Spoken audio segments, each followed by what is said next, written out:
El arco en las nubes, por Max Heindel. Tengo que explicar previamente y a razonar los motivos que me inducen a tratar del asunto del, entre comillas, arco en las nubes. Hace poco he estado editando el manuscrito de un libro que desde entonces ya ha sido editado. En curso del dictado se pusieron de manifiesto ciertos puntos que requerían una investigación, siendo uno de ellos la fuerza vital que entra en el cuerpo por el vaso. La investigación demostró que esta fuerza se manifiesta en distintos colores y que obra distintamente en los diversos reinos de la vida. Por este motivo era preciso proceder con cautela antes de publicar esta información. Un amigo, después de haber leído algo del manuscrito, hizo venir de su biblioteca en Seattle un libro publicado hace unos 40 años y titulado Los principios de luz y color, por Babbitt. Yo me referí a este libro y lo encontré muy interesante, por estar escrito por un clarividente. Después de haber estudiado el libro durante una hora, yo reanudé mi investigación con el resultado de ver mucho más claro en el asunto que antes. Es un asunto muy profundo porque la misma vida divina aparece estar incorporada en estos colores. Entre otros casos, e investigando hacia atrás en la memoria de la naturaleza respecto a la luz y el calor, llegué a un punto donde no había luz, como quedó demostrado en el concepto Rosacruz del cosmos. Después seguí por los distintos grados de informaciones planetarias y hasta el punto donde se vio el arco iris en las nubes. Toda esta investigación me produjo una impresión tan profunda que me llenó de devoción. En la Biblia se dice que, comillas, Dios es luz, y nada nos puede revelar la naturaleza de Dios en el mismo grado que aquel símbolo. Si un clarividente volviere la vista hacia atrás hasta los tiempos primordiales y mirase a este planeta cuando se hallaba en formación, vería en primer término algo así como una nube negra, sin forma, saliendo del caos. Después vería cómo esta nube de sustancia virginal se convertía por el fiat creador en luz. Su primera manifestación visible, una neblina luminosa de fuego. Entonces vendría un momento en que aquella neblina de fuego quedaría envuelta en una atmósfera de humedad. Y después de esto llegaría lo que conocemos con el nombre de periodo lunar.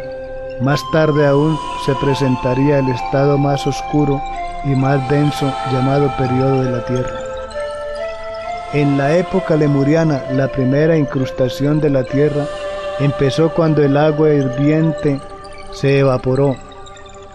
Sabemos que cuando hacemos hervir una y otra vez agua en la caldera, se forma una incrustación. Del mismo modo, el hervir de la humedad en la superficie del ígneo globo terráqueo produjo la corteza dura que hoy constituye la superficie de la Tierra. La Biblia dice respecto de la última época que no llovía en la tierra, sino que una niebla se levantaba de ella. Esta niebla que surgía de la tierra húmeda la envolvía por completo. Entonces no podíamos ver luz del sol como ahora. El sol tenía el aspecto de un arco de luz eléctrica de ahora en una noche oscura. Tenía un aura a su alrededor. En aquella atmósfera nebulosa vivíamos en el primer periodo atlántico. Más tarde vino una época en la cual la atmósfera iba refrescándose poco a poco y se condensó el agua, expulsando finalmente a los atlantes de su tierra por una inundación formidable, un diluvio, tal como lo recuerdan las distintas religiones. Cuando aquella atmósfera nebulosa envolvía la tierra, el arco iris era una cosa imposible. Este fenómeno ocurre generalmente cuando hay una atmósfera clara en algunos sitios y una nube en otros. Hubo un tiempo luego cuando la humanidad vio el arco iris por primera vez. Cuando yo observé aquella escena en la memoria de la naturaleza, me pareció una verdadera maravilla. Hubo refugiados que fueron expulsados de la Atlántida, que está actualmente en parte bajo el océano Atlántico, pero también incluía partes de la actual Europa y América. Estos refugiados fueron empujados hacia el este, hasta que llegaron finalmente a un sitio donde la tierra era elevada, donde la atmósfera estaba bastante más clara y donde vieron el cielo limpio por encima de sus cabezas. De repente surgió una nube y de esta nube salió un relámpago. Ellos oyeron el retumbo del trueno y, habiendo escapado del peligro de la inundación y huido bajo la dirección de un guía al que reverenciaban como a Dios, le preguntaron ansiosos, comillas, ¿qué pasará ahora con nosotros? ¿Es que por fin vamos a ser destrozados? Aquel guía les indicó con el dedo el arco iris en la nube, diciendo, comillas, no, mientras este arco se dibuje en las nubes, las estaciones seguirán una a otra sin interrupción. Y aquellos hombres miraron con gran admiración y consuelo aquel arco de esperanza.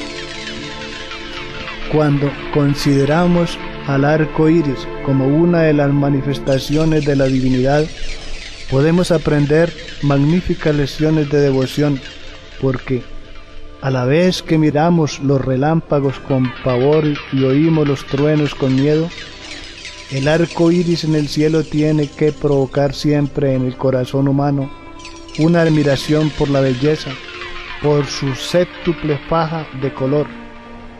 No hay nada que se pueda comparar con aquel arco magnífico, y yo deseo llamar la atención sobre algunos hechos físicos en relación con él.